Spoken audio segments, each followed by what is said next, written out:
Hablaremos hoy de héroes de los Juegos Olímpicos. No de Satopek ni ninguno de estos, sino de las Olimpiadas clásicas, las de los griegos, ¿no? Las que comenzaron allá por el año 776 a.C., que es la fecha de la primera Olimpiada. Corresponde dar algunos detalles para ver bien el contexto. Como hemos contado en más de una oportunidad, entre los griegos antiguos existía el espíritu agonal, o sea, la competencia noble, exenta de enemistad, ese espíritu que tenían los griegos, que se desarrollaba en los ámbitos más dispares, porque había concursos o competencias de música, de canto, incluso de discusiones en los simposios, canto, retórica y desde luego la gimnástica, ¿no? En este sentido, para las circunstancias más importantes, que eran las Olimpiadas, eran cada 4 años, y las ciudades se paralizaban, los eventos religiosos y políticos se suspendían, las guerras se aplazaban hasta que terminaban los Juegos. Hay que decir que las mujeres no podían competir, digo, ya lo hemos dicho, pero lo recordamos, tenían totalmente prohibido acceder a los espacios para la competencia. Las pruebas quedaban reservadas para hombres libres, de familia noble y físicamente perfectos. Los honores que se tributaban al vencedor eran inmensos. Al volver a su ciudad, el atleta que se había ganado era recibido por multitudes, ¿no? Aún en las ciudades más insignificantes se le hacía un monumento al vencedor y bueno.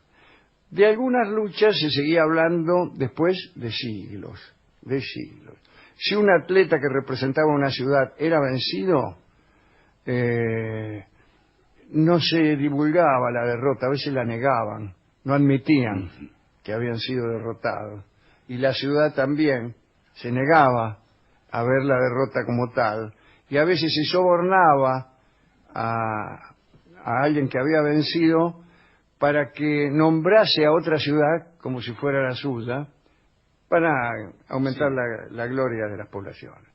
En el año 776, los notarios que levantaban acta de las pruebas deportivas escribieron el primer nombre de un atleta en las tablas sagradas de Olimpia. Este atleta era Corebo de Élide. ¿Qué tal Corebo? Era un humilde panadero, según otros cocineros, que por unos días dejaba de amasar para participar en los Juegos. Se cuenta que obtuvo una espectacular victoria en la carrera de velocidad y que siempre corría desnudo. Por su victoria en el Estadión, que era la única carrera programada, con una distancia de 192 metros, Corebo recibió como premio una rama de olivo que otorgaba el prestigio y orgullo de ser el hombre más veloz del mundo. Con él se inauguraron los registros de los nombres de los ganadores de todas las carreras. En relación al hecho de correr desnudos, Tucídides asegura que los lacedemonios fueron los primeros en participar sin ropa, pero otros estudiosos sostienen, en cambio, que fue Acanto de Esparta quien introdujo la desnudez en las pruebas atléticas, y otros dicen que fue por culpa de una mina, Ferenice de Rodas, que se exigió la desnudez para las participaciones, porque cuentan que Ferenice se vistió de hombre haciéndose pasar por un entrenador para poder presenciar el torneo del que participaba su hijo, Pisirópodos. Y que, bueno, el joven logró ganar el torneo, y cuando ella fue a abrazarlo, sus ropajes de hombre cayeron al suelo y quedó al descubierto su condición femenina, vamos a decirlo así. Bueno. Mirá lo que se le ve. No. Cuentan que aquella artimaña casi le costó la vida a Ferenice, ya que toda mujer que osaba entrar en competencia era despeñada desde lo alto del monte Tipeo, una especie de monte Taigeto de aquellos lugares. Finalmente fue indultada porque provenía de buen linaje, mirá vos. Tras este incidente, los organizadores exigieron a los deportistas y entrenadores que asistieran sin ropa a las competiciones con el fin de que no se colaran más mujeres. Pero hay otros antecedentes en este correr desnudos. Las carreras en sus diversas modalidades causaban auténtico furor en las Olimpiadas. El atleta más rápido y veloz era considerado algo así como una especie de semidios. Orsipo fue uno de ellos. Nacido en Megara, alcanzó la celebridad durante los 15º Juegos Olímpicos, en el año 720 a.C., que ahí ganó la prueba de velocidad. Se cuenta que perdió la vestimenta durante la carrera, en realidad se la quitó él mismo para correr más ligero. Y muchos corredores lo imitaron. Claro, para sacarse un peso de encima. Célebre fue también Arraquión de Figalia, un famoso luchador de Pancracio. El Pancracio era una mezcla extraña entre boxeo griego antiguo con artes marciales. ¿Qué sé yo? Digo yo por decir cualquier cosa. O sea, valía patadas. No sé. Bueno, el combate duraba hasta que uno de los oponentes desistía. Claro. Lo cual se señalaba levantando un dedo. Muy bien. No se sabe si era eso. Cuando vos abandonabas, Qué delicado el tipo. levantabas el dedo. Los griegos atribuían la invención de este deporte, el pancracio, a Teseo, cuando se enfrentó al Minotauro. Otros atribuyen su creación en memoria de Heracles en su lucha con el león de Nemea. El pancracio fue incluido en los Juegos Olímpicos en el año 648. El primer campeón de pancracio fue Ligdamis de Siracusa. Citemos ahora a Arraquión de Figalia, que era que se desnudó, ¿no es cierto? Sí, el gran campeón de carrera. Eso. Y a ver qué dice. En el año 564, Arraquión se enfrentó con otro luchador de la Hélade, cuyo nombre no ha quedado registrado en la historia, en el combate final del pancracio olímpico.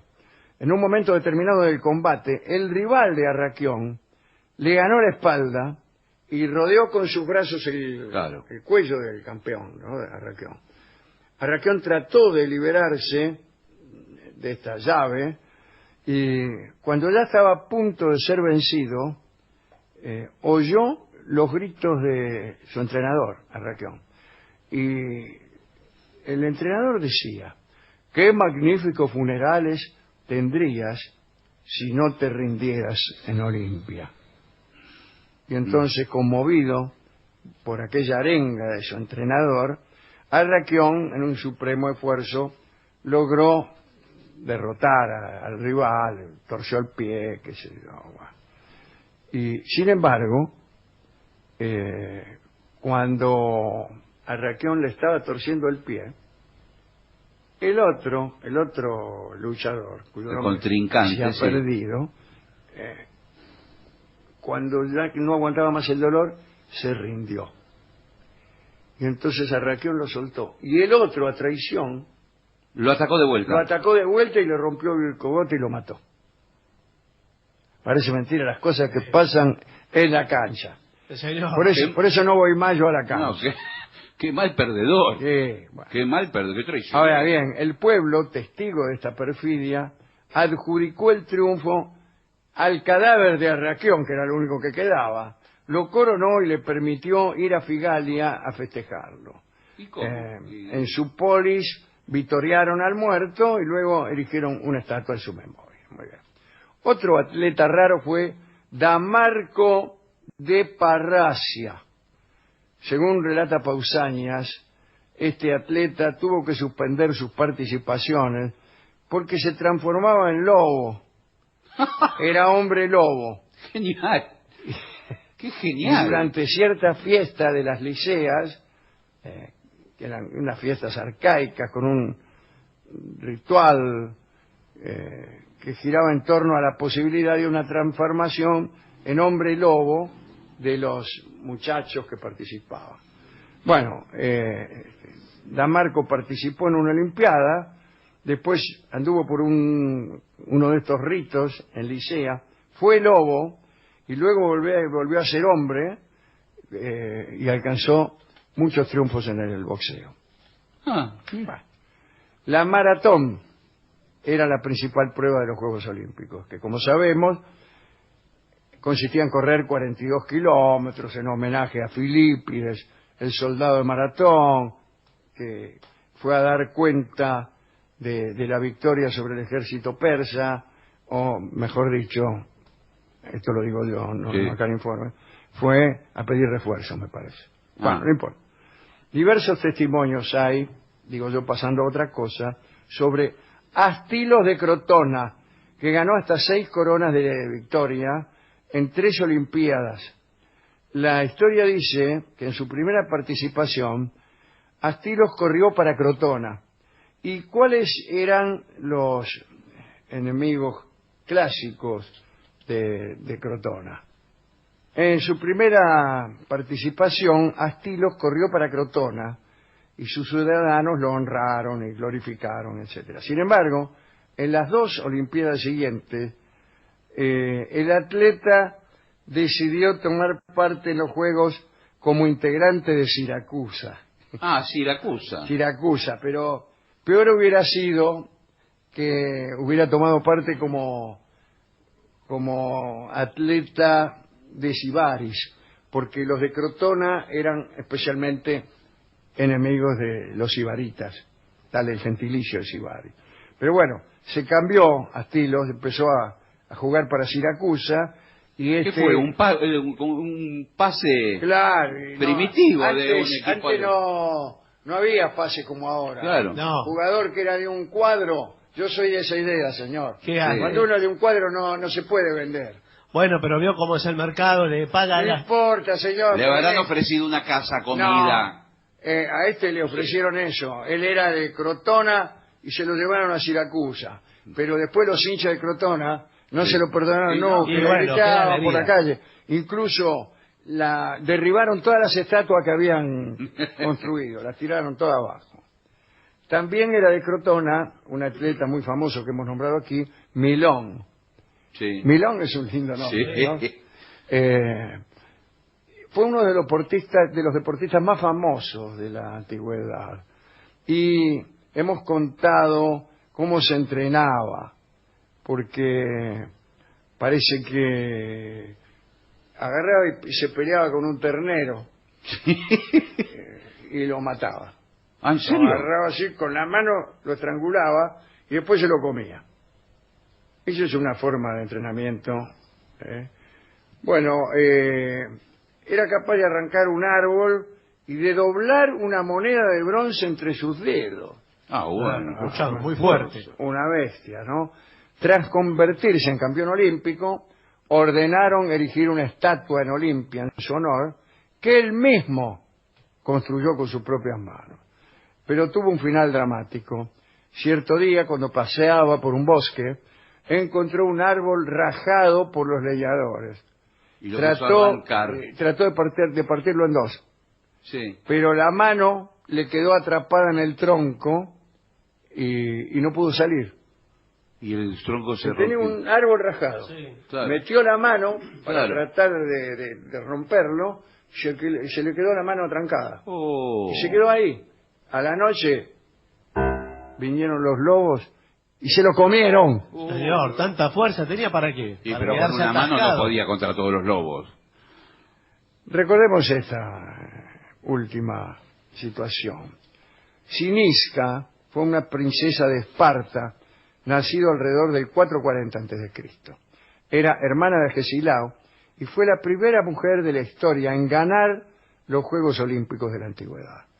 Mientras la mayoría de las mujeres del antiguo mundo griego se mantenían aisladas y tenían prohibido aprender cualquier tipo de deporte, montar a caballo, cazar, las mujeres espartanas eran en cambio educadas desde su infancia para sobresalir en estas cosas e incluso para desdeñar las tareas del hogar. Y a pesar de que los juegos antiguos eran únicamente para varones, se permitía la participación de las mujeres en los acontecimientos ecuestres, aunque no participando activamente, sino mediante la posesión y entrenamiento de los caballos. Siniska ganó con sus caballos las carreras del año 396 y nada. Y fue la primera en anotarse el triunfo. Pero, según Plutarco, muchos veían las carreras de carros como una victoria sin mérito, debido principalmente a la escasa implicación del dueño de los caballos en la carrera. Después de todo, Claro. era un tipo que había agarpado por esos caballos y nada más. Y yo me atrevo a acompañar a Plutarco en esa declaración.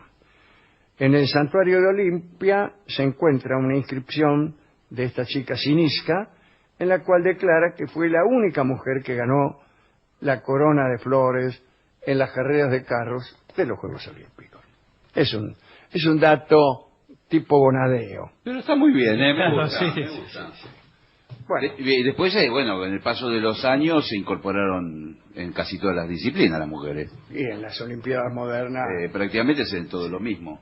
Bueno, ¿qué le parece si damos paso a la canción con la cual vamos a ilustrar este recuerdo de las Olimpiadas clásicas? Por una cabeza canta Gardel. ¿Pero qué tiene que ver? ¿Cómo? ¿Cómo? La competencia. Carreras de carro de caballo, acabamos de decir. Bueno, competencia, todo está bien, eso. bueno. Justamente en ese tango se compara A Siniska. al amor, Sí, se habla sí. de la mujer y se habla de una situación metafórica con las carreras de caballo. Bueno, Sí, bueno. Hay que poner un poco de voluntad para... Hay que tener un Sí. poco de voluntad, pero... Pero que suene Gardel Sí, siempre sí. es una buena excusa. Sí.